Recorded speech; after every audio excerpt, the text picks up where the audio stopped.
السلام علیکم ورحمۃ اللہ وبرکاتہ ان الحمد للہ نحمده ونستعینه ونستغفره ونصلی علی رسول الکریم اما بعد قال اللہ تبارک وتعالی اعوذ باللہ من الشیطان الرجیم ولو اشرکوا لحبط عنهم ما كانوا يعملون، سورہ الانعام آیت نمبر 88۔ برادران اسلام، آج سوشل میڈیا کے اندر ایک ڈرامہ گشت کر رہا گھوم رہا ہے، ایک ڈرامہ، اور اس ڈرامے کی قیادت ترکیہ کا اردوغان کر رہا ہے، جس کا نام ارطغرل ہے۔ ڈرامے کا نام ارطغرل۔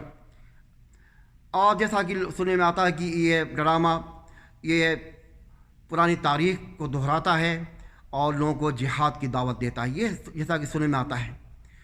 سب سے پہلے ہمیں اس بات کی نشاندہی کرنا ہے کہ کوئی بھی ڈرامہ ہو یا کوئی بھی چیز ہو، کوئی بھی سیریل ہو، سب سے پہلے ہمیں جو ہے توحید سے آغاز کرنا چاہیے۔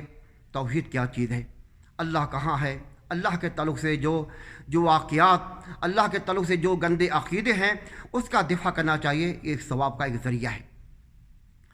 آج جو ہے ڈرامہ، بہت سے ڈرامے دیکھا ہوگا آپ نے، کچھ ڈرامے جس کے ذریعے فحش کاری کا ظہور ہوتا ہے، اور کچھ ایسے ڈرامے ہیں جس سے جھگڑے، لڑائیاں اور عریانیت کا ظہور ہوتا ہے۔ کوئی بھی ڈرامہ ہو، ڈرامہ ہی، یہ ڈرامہ نہیں، یہ گرامہ ہے، یہ جریمہ ہے۔ یہ ڈرامہ نہیں، یہ گرامہ ہے، ایک جریمہ ہے جو جہاد کے نام پر لوگوں کو آتنکواد بنانا، جہاد کے نام پر لوگوں کو ظالم اور باغی اور شرکس بنانے کا یہ پیغام، ایک میسج ہے۔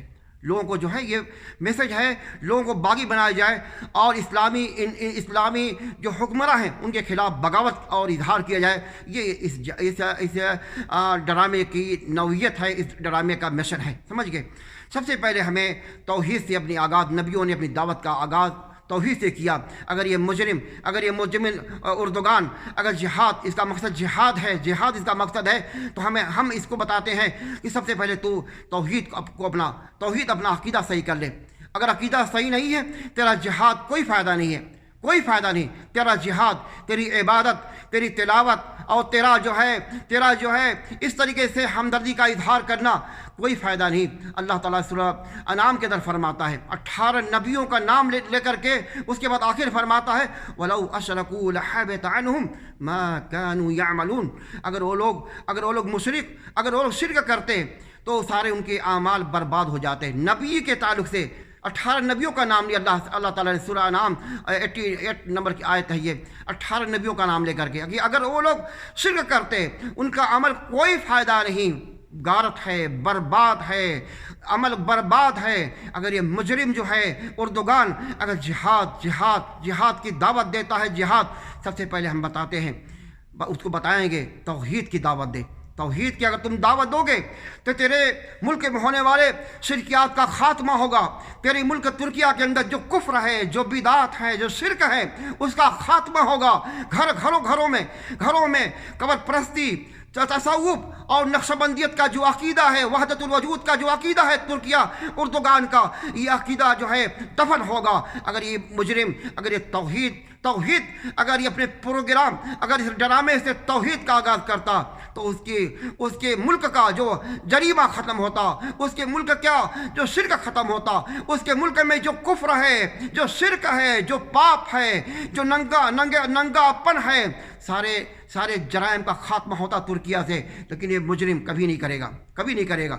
یہ اس کا عقیدہ نقشبندی، اس کا عقیدہ وحدت الوجود کا عقیدہ ہے، یہ کفر کا عقیدہ ہے، یہ سارے ترکیوں کا عقیدہ، اور اس میں اچھے کچھ تھوڑے لوگ ہیں، سارے لوگوں کا عقیدہ وہی نقشبندیت کا عقیدہ، تصوف کا عقیدہ، وحدت الوجود کا عقیدہ۔ اللہ ہر جگہ، اللہ ہمارے جیب میں ہے، اللہ ہر جگہ ہے، اللہ دل میں ہے۔ یہ کفر، یہ کافروں کا عقیدہ ہے، یہ عقیدہ اسی اردوغان کا ہے۔ پہلے یہ مجرم اس سے توبہ کرے، یہ شرک ہے، یہ ظلم ہے، ظلم کرنے والا مجرم ہے، یہ ظالم۔ پہلے ان گندے خرافات سے توبہ کرے، بعد میں جا کر کے جہاد کا خواب دیکھے۔ تمہارا جہاد، تمہاری نماز، تمہارا روزہ کچھ بھی قبول نہیں ہوگا، کیونکہ تم مشرک ہو۔ نقشبندی، سہردردی تمہارا عقیدہ ہے، تمہارا عقیدہ وحدت الوجود کا ہے، پہلے اسے توبہ کرنا چاہیے۔ تو غرضی کی نبیوں نے اپنے مشن کا، اپنے دعوت کا آغاز توحید سے کیا ہے، توحید سے۔ اللہ کے نبی کی زندگی 13 سالہ یہ توحید دعوت دیا، توحید، وہاں جہاد نہیں تھا. جب مکے سے مدینے جاتے ہیں تو وہاں جا کر کے جہاد فرض ہوتا ہے. اللہ کے نبی نے پیار محبت سے سمجھایا اللہ کی عبادت کرو. تو ہے اس ڈرامے کے اندر اگر توحید ہوتا تو انقلاب برپا ہوتا, انقلاب آتا, اور یہ سارے بت خانے اور سارے قبر پرستی کا ستیہ ناش ہوتا. لیکن یہ مجرم یہ اردوغان کبھی نہیں کرے گا. اللہ تعالیٰ اسے ہدایت دے, اللہ تعالیٰ اسے ہدایت دے. اور یہ ڈرامہ, یہ ڈرامہ یہ جریمہ ہے, یہ ڈرامہ نہیں, یہ جریمہ ہے, گرامہ ہے. یہ اس سے نوجوانوں کو مجرم, ڈاکو, باغی, سرکس اور ظالم بنانے کا ایک میسج, ایک پیغام ہے. اس سے ہمیں بچنا چاہیے. یہ نہیں, سب سے پہلے توحید ہے. اللہ کے تعلق سے ہمیں بتانا, امت کو آگاہ کرنا ہے. اللہ کے تعلق سے جو عقیدہ, جو لوگوں میں جو بدعقیدگی ہے اس کو دور کرنا ہے. یہی انبیاء کی دعوت ہے, یہی انبیاء کی دعوت ہے, یہی اہل توحید کی دعوت ہے, یہی علماء سلف کا معیار ہے. اللہ تعالیٰ ہمیں حق کہنے, حق پر چلنے کی توفیق عطا فرمائے. اللہ اس مجرم کے جو مکر ہے, جو چال ہے, جو گندی پالیسی ہے, اللہ تو اس کو ستیہ ناش کرے, اللہ تو اس کو برباد کرے. اللہ تعالیٰ ہمیں حق کہنے کی توفیق عطا فرمائے. السلام علیکم ورحمۃ اللہ وبرکاتہ.